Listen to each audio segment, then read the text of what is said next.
Selamat datang di video kelima. Pada video ini kita akan belajar mengenai yang dinamakan collision dan trigger, yaitu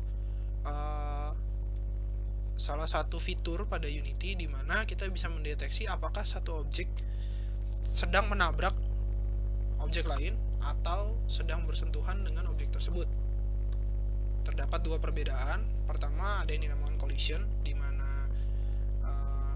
sebuah benda solid bertabrakan dengan benda solid, sehingga masing-masing tidak bisa melewati benda lainnya.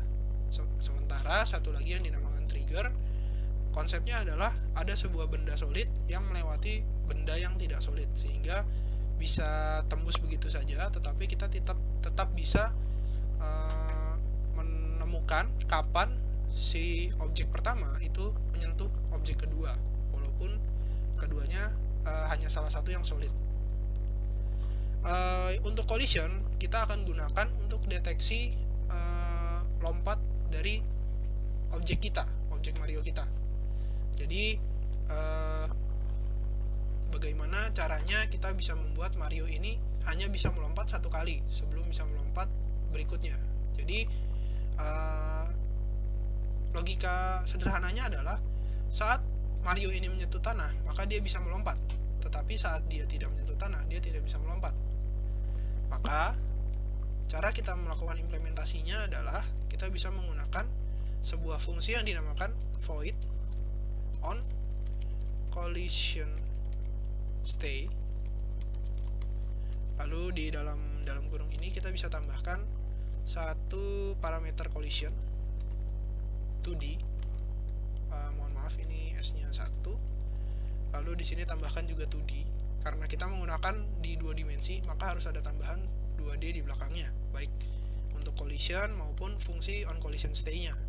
Di sini kita bisa tambahkan variabel call seperti ini. Lalu di sini kita bisa mengecek apakah yang kita sentuh, objek yang kita sentuh itu merupakan tanah atau bukan. Kalau di sini kita lihat, tanah yang kita maksud adalah objek brick di sini, objek brick. Tetapi masing-masing brick ini memiliki nama yang berbeda-beda. Jadi bukan brick, tetapi brick 1, brick 2, brick 3 dan seterusnya. Untuk mempermudah penamaan, maka kita bisa memilih semua brick ini dengan menggunakan shift klik. Lalu kita bisa menambahkan yang dinamakan dengan tag. Kita bisa add tag di sini. Kita bisa tambahkan tagnya ground agar lebih mudah. Lalu kita pilih lagi semua bricknya, lalu kita tagnya kita ubah dengan menggunakan ground seperti ini. Artinya sekarang kita bisa mengakses brick ini melalui nama ataupun melalui tag si ground ini. Maka Mario ini kita bisa melakukan deteksi dengan cara if call atau variabel ini, dimana parameter ini akan berisi objek apa yang tersentuh oleh pemain, oleh objek yang memiliki script player movement ini. Maka di sini kita bisa tambahkan if call.gameObject.tag sama dengan ground. Artinya kita mengecek apakah tag dari game object yang kita sentuh itu adalah ground. Jika dia ground, kita akan sediakan sebuah variabel public boolean can jump untuk sederhananya. Lalu di sini kita cukup set can jump sama dengan true seperti ini. Jadi yang kita lakukan adalah saat dia menyentuh objek lain dan objek tersebut memiliki tag ground, maka kita akan set variabel can jump ini sebagai true, dimana ini akan kita gunakan di dalam seleksi ini, di dalam if ini kita tambahkan dan can jump. Artinya saat pemain menekan tombol spasi dan variabel can jump ini berisi dengan true, maka dia baru bisa melompat. Jika tidak, kita jangan lupa di sini di set lagi menjadi false agar saat dia lompat variabel can jump ini akan berubah menjadi false. Artinya dia tidak boleh melompat lagi untuk seterusnya. Jika dia menekan tombol spasi sementara can jump-nya adalah false, maka bagian ini akan dilewatkan sehingga tidak ada penambahan force untuk RB2 2D ini. Kita bisa jalankan di sini. Jika kita tekan spasi, maka kita tidak bisa lakukan spasi yang 2 kali. Sebelumnya kita ubah dulu untuk jump force menjadi 200 seperti ini. Tekan, lalu kita lompat. Nah, pada kondisi ini kita lihat Mario ini bisa melakukan lompatan sebanyak 2 kali. Kenapa seperti itu? Karena saat dia melompat pertama kali, setelah lompatan ini selesai, dia masih bersentuhan dengan ground, walaupun tidak kelihatan oleh mata. Maka di sini kita perlu tambahkan satu hal lagi. Jadi untuk deteksi collision ini terdapat 3 fungsi yang sudah dibuat sebelumnya. Pertama adalah on collision stay ini. Yang kedua, kita memiliki on collision exit 2D dengan parameter yang sama. Dan yang terakhir adalah on collision enter. Jadi hanya cukup merubah bagian ininya saja. Dimana enter itu adalah saat pertama kali menyentuh, exit ini adalah saat pertama kali terpisah. Di sini kita cukup tambahkan call.gameObject.tag sama dengan ground.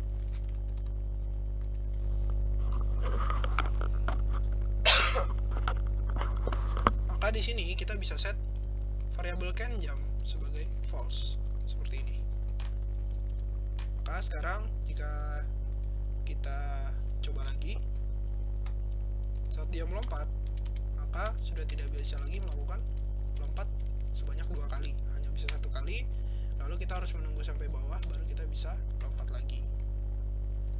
Kurang lebih itu adalah penerapan dari collision. Jadi saat bersentuhan dengan bagian bawah, maka dia tidak bisa saat bersentuhan dengan bagian bawah ia bisa melompat, tetapi jika tidak bersentuhan maka tidak bisa melompat. Seperti itu. Lalu berikutnya kita akan masuk ke bagian trigger.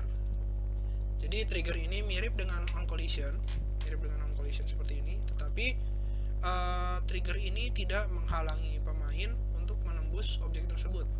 Jika kita lihat tadi, batu bata di bawah ini menahan player agar tidak jatuh ke bawah, sehingga ini dinamakan dengan collision, benda solid dengan benda solid. Sekarang kita akan menambahkan benda yang bisa kita deteksi tabrakan antar 2 benda itu, tetapi yang salah satu itu tidak solid. Jadi kita bisa buat satu objek baru, kita buat sprite baru, kita gunakan sprite Mario lagi, kita masukkan di sini. Sebentar, saya buka, masukkan ke sini, akan muncul Marionya. Di sini kita beri nama sebagai koin, lalu warnanya kita ubah menjadi kuning seperti ini agar terlihat berbeda. Lalu scale-nya kita perkecil menjadi setengah agar terlihat berbeda dengan si pemain.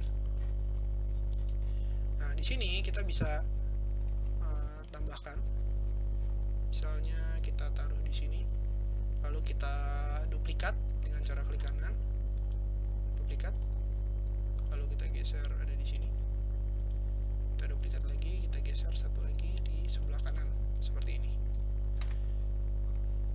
Untuk masing-masing koin ini kita memerlukan tag baru. Jika tadi kita membuat tag ground, sekarang kita menggunakan tag koin. Karena belum ada, kita tambahkan tag koin seperti ini. Kita set menjadi koin. Lalu setelah itu kita tinggal tambahkan komponen collider. Di sini kita tambahkan circle collider seperti ini. Sampai saat ini prosesnya sama dengan object break tadi, sehingga kalau seperti ini saat kita lompat seperti ini, maaf terlalu kecil lompatnya, kita tambahkan lagi untuk jump force menjadi 300.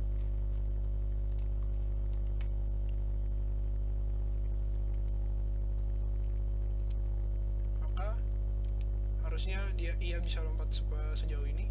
Karena di atasnya ada collider, maka dia hanya bisa lompat sejauh ini saja, tertahan oleh collider atasnya. Maka sekarang bagaimana caranya supaya kita melompat dan bisa menembus koin-koin ini? Caranya adalah dengan memilih semua koin, lalu di bagian ini ada yang dinamakan dengan is trigger. Cukup centang bagian is trigger ini. Maka sekarang saat kita melompat, maka ia tidak akan menghalangi, koin-koin ini tidak akan menghalangi si pemain. Seperti itu. Tapi di saat ini kita masih belum bisa menentukan apakah si pemain ini bersentuhan dengan koin atau tidak. Maka sekarang kita cukup tambahkan di script player, kita bisa tambahkan satu fungsi baru dengan nama void on trigger enter 2D, seperti ini, dengan parameter yang dinamakan collider 2D. Jadi agak sedikit berbeda di sini. Jika collision kita menggunakan collision 2D, jika on trigger kita menggunakan collider 2D. Tetapi keseluruhannya cara mengambilnya kurang lebih sama. Kita bisa menggunakan if call dari variabel ini, titik game object titik tag sama dengan koin. Maka yang kita lakukan adalah kita hancurkan koin tersebut, destroy call.gameObject.